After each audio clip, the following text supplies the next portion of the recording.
Students, welcome to part time class. Today நம்ம பார்க்க போற டாபிக் வந்து பாத்தீங்கன்னா தொல் தமிழர்.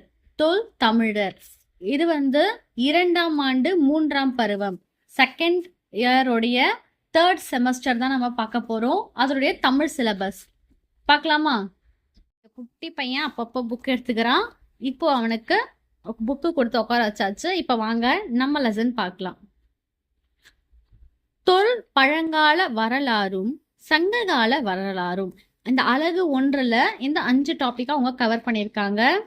சாரி, 10 டாபிக்ஸ் அவங்க கவர் பண்ணியிருக்காங்க. தொல் பழங்கால வரலாறும் சங்ககால வரலாறும் அப்படின்னு சொல்லி அலகு 1ல கொடுத்துருக்காங்க. அலகு 2 ஆட்சியர் வரலாறு. அலகு 2 ஆட்சியர் வரலாறு. அதுக்கப்புறம் அலகு 3 ஐரோப்பியர்கார வரலாறு. அலகு 4 விடுதலைக்கு பின் தமிழ்நாடு வரலாறு. ஓகே ஸ்டூடெண்ட்ஸ், அலகு 5 மொழி பயிற்சி. இப்போ ஃபர்ஸ்ட் லெசன் தொல் தமிழர் தான் பார்க்க போறோம். தொல் தமிழர் பார்க்க போறோம். பார்க்கலாமா?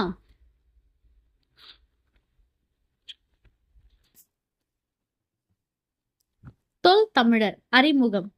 தொன்மை சிறப்பு மிக்க மூத்த குடியினரான தமிழரின் வரலாறும் பண்பாடும் தோண்ட தோண்ட மீண்டு கொண்டே செல்கிறது. அத்தகைய நம் முன்னோர்களின் வாழ்வியல் கூறுகளாக அமைந்த பண்பாட்டினை தெரிந்து கொள்வதும் அதில் சிறப்பானவற்றை தொடர்ந்து பின்பற்றுவதும் இளைய தலைமுறையினரின் தலையாய கடமையாகும். பண்பாடு என்பது திருத்திய ஒழுக்கம் என்பார் பாவனார். வாழ்க்கை அனுபவங்களில் தனி மனிதனுக்கும் தனி சமுதாயத்திற்கும் இயற்கைக்கும் நம்மை பயக்கும் செயல்களை தொடர்ந்து பின்பற்றினார். அவற்றை நம் முன்னோர் வாழ்க்கையின் ஒழுக்கமான மாற்றினார். அதை இலக்கியங்களில் பதிவு செய்தும் வழியுணர்த்தியும் வந்தனர். பண்பிடப்படுவது பாடறிந்தால் ஒழுகு என்பது கலித்தொகை. எனவே முன்னவருடைய நல்லொழுக்கங்களை அறிந்து பின்பற்ற வேண்டியது இளையோர் கடமை. அத்தகைய நிலையில் மாணவர்கள் தமிழர் தம் பண்பாட்டு சிறப்புகளையும் அதன் மூலங்களையும் அறிந்து கொள்ள வேண்டும். என்னது தொல் தமிழர்? அந்த நம்மளுடைய தமிழகத்துடைய வரலாறு, நம்மளோட பண்பாடு எப்படிப்பட்டது அப்படின்றத சொல்ல சொல்ல நீண்டு கொண்டே இருக்கிறது அப்படின்னு சொல்றாரு. அதுக்கப்புறம் என்ன சொல்றாரு? நம்ம இளைய தலைமுறைய நம்மளோட பண்பாட்டை காக்குறது தலையாய கடமை. நம்மளோட பண்பாடு கெடாம இருக்கிறது யாரோட கடமை? நம்ம அடுத்த சமுதாயத்துடைய கடமை அப்படின்னு சொல்லி பாவனரும் சொல்றாரு அப்படின்னு சொல்லி சொல்றாரு. இப்போ எப்படிலாம் அதை பார்த்துக்கணும், எப்படிலாம் அதை தெரிஞ்சுக்கணுன்றத அவர் சொல்றாரு. தொல் தமிழர் யார் என்ற வினாவிற்கு அகழாராய்ச்சி செய்து வெளியிட்ட வெளிநாட்டு இந்திய நாட்டு அறிஞர்களின் கருத்துக்கள் தொகுக்கப்பட்டுள்ளன. பழைய புதிய கற்காலம் உலோக காலத்தில் தமிழர் தம் வாழ்வியல் குறித்து செய்திகள் சேகரிக்கப்பட்டன.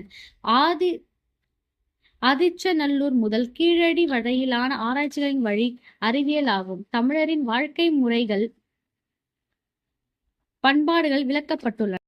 நமக்கு கிடைத்த இலக்கிய மற்றும் அகழாறு தகவல்களின் அடிப்படையில் தமிழர் தம் வாழ்வு வணிகம் கலை பண்பாடு கல்வி சங்கங்கள் ஆட்சி முறை அயல் நாட்டார் தொடர்புகள் ஆகியன தொகுக்கப்பட்டன. தொல் தமிழர். தொல் பழங்கால என்பது பல மடங்கு ஆண்டுகளை உள்ளடக்கியது. 20 லட்சம் ஆண்டிலிருந்து கிமு 4000 ஆண்டு வரை உள்ள காலங்கள் தொல் பழங்காலம் எனப்படும். இக்காலத்தில் வாழ்ந்த மக்கள் தொல் தமிழர் எனப்பட்டனர். மனிதன் எழுத தொடங்குவதற்கு முற்பட்ட காலத்தை தொல் தமிழர் காலம் என கூறலாம். மனித இன வரலாற்றை 2 வகையாக பிரிக்கலாம். வரலாற்று முந்தைய காலம், வரலாற்று காலம். வரலாற்றுக்கு முந்தைய காலமே தொல் தமிழர் காலமாக கூறப்படுகிறது. இத்தகைய கற்காலம் என்றும் கூறுவர். இக்காலத்தை வாழ்ந்து மனித சமுதாயம் விட்டு சென்ற அடையாளங்களை சின்னங்கள் மிக குறைவு. எழுத்து சான்றுகள் இல்லாத காலத்தில் மனிதன் வாழ்ந்து விட்டு சென்ற சில அடையாளங்களை கொண்டு மனித இன வரலாற்றை அறிந்து தொல்பழங்காலம் வரலாறு ஆகும்.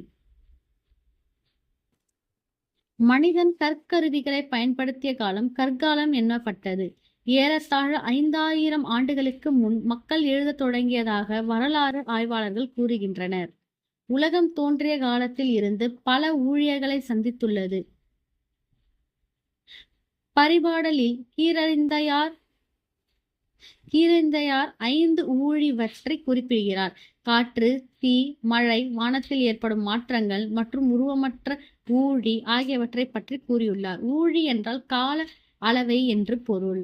ஊழி ஊழி கால அளவை. பேருழி பிரிவுகள். உட்பிரிவுகள். ஊழி, உயிரினமற்ற பேருழி, தொல்பேருழி, இடைப்பேருழி, கடைப்பேருழி. இடைப்பேருழி திராசியாக்கி ஜுராசிக் கிரிடேமியஸ். கடை ஊழி இயாசின், ஒலிகோசின், மயோசின், பிளையோசின். நாலங்கார் பேருழி பிளையாசிடோசின், ஹோலோசின். ஏற்படக்கூடிய மாற்றத்தின் காரணமாக நிலமானது அழிவை சந்தித்து புதிய தன்மையை அடைந்ததால் அதனை ஒரு ஊழி என கணக்கிட்டுள்ளனர். தமிழ்நாடு வரலாறு 5 பேருழியை பற்றி விளக்குகிறது. அவை உயிரினம் அற்ற பேருழி, தொல்பேருழி, இடைப்பேருழி, கரைப்பேருழி, நாலங்கார் பேருழி. இவற்றிற்கு துணை ஊழியர்களுக்கும் உள்ளன. ஊழி காலத்தை கொண்டும் பழங்கால வரலாறு ஆராயப்பட்டுள்ளது. பழங்கால வரலாற்றில் குறிப்பிட்ட மக்களை பற்றி அறிய இயலவில்லை. பொதுவாக செய்திகளையே வரலாறு அறிஞர்கள் ஆராய்ந்து கண்டுபிடித்துள்ளனர். அக்காலத்தில் இயற்கை சார்ந்த செய்திகளே அதிகம் கிடைத்துள்ளன. இயற்கையால் ஏற்பட்ட பாதிப்புகளுக்காக விடைகளும் அங்கு கிடைக்கின்றன. உயிரின தோற்ற வரலாற்றை உறுதிப்படுத்த படிவு பாறைகள் உதவுகின்றன. மாமல்லபுரத்து குடைவரை கோவில்கள், பாறைகள், நீலகிரி அணைமலை, பழனிமலை போன்ற இடங்களில் அமைந்துள்ள பாறைகள் தொன்மையானவையாக கருதப்படுகின்றன. நில அமைப்பின் மாற்றத்திற்கு பாறைகளை உணர்த்திடும் பல உயிரினங்கள் தோன்றுகின்றன. பழங்கால பிரிவுகள். ஒவ்வொரு பகுதிகளும் அமைந்திருக்கும் சூழலுக்கும் ஏற்ப இப்பிரிவுகள் அமைகின்றன. பெரும்பாலான ஆய்வுகளால் பழங்காலத்தை 3 காலங்களாக அமைவுகளுள் அடக்குகின்றனர். கற்காலம், வெண்கல காலம், இரும்பு காலம். பூமி தோன்றதிலிருந்து உள்ள இடைவெளி காலம் அல்லது பூமியில் உயிரினங்கள் தோன்றிய காலம் முன் வரலாற்று காலமாக கருதப்படுகிறது. எடுத்துக்காட்டு: ஐரோப்பாவின் கிரேக்கம், பண்டைய ரோம் நாகரிகம். சில ஆய்வாளர்கள் பழங்கால பிரிவுகளை மேலும் பல வகைகளாக பிரித்து ஆராய்கின்றனர். பழைய கற்காலம் கிமு 1,00,000 ஆண்டுகளுக்கு முன், இடைக்கற்காலம் கிமு 10,000 ஆண்டுகளுக்கு முன், புதிய கற்காலம் கிமு 10,000 முதல் 4,000, வெண்கல காலம் கிமு 3,000 முதல் 1,500, இரும்பு காலம் கிமு 1,500 முதல் 600. இடைக்காலம் பழங்கற்காலத்துடன் சேர்ந்து சிலரால் கணக்கிடப்பட்டுள்ளது. இங்கு இடம்பெற்றுள்ள ஆண்டு மதிப்பீட்டு ஆய்வில் கிடைத்த மூலங்களை கொண்டு கணக்கிடப்பட்டுள்ளது. பெரும்பாலும் ஐரோப்பா, ஆப்பிரிக்கா நாடுகள் இப்பகுப்பு முறையை கருதி கொண்டு உள்ளன. இந்தியாவில் பழங்காலம் கீழ்கண்டவாறு பிரிக்கப்பட்டுள்ளது. முதல் கற்காலம், இடைக்கற்காலம், கடைக்கற்காலம், புதிய கற்காலம், வெண்கல காலம், இரும்பு காலம். பிற நாடுகளின் இக்கால பிரிவுகள் வேறு பொருள்களில் வழக்கில் உள்ளன. ஆஸ்திரேலியாவிலிருந்து சில பழக்குடியினர் மிக அண்மை காலம் வரை கற்காலம் கருவிகளை பயன்படுத்தி வந்துள்ளனர்.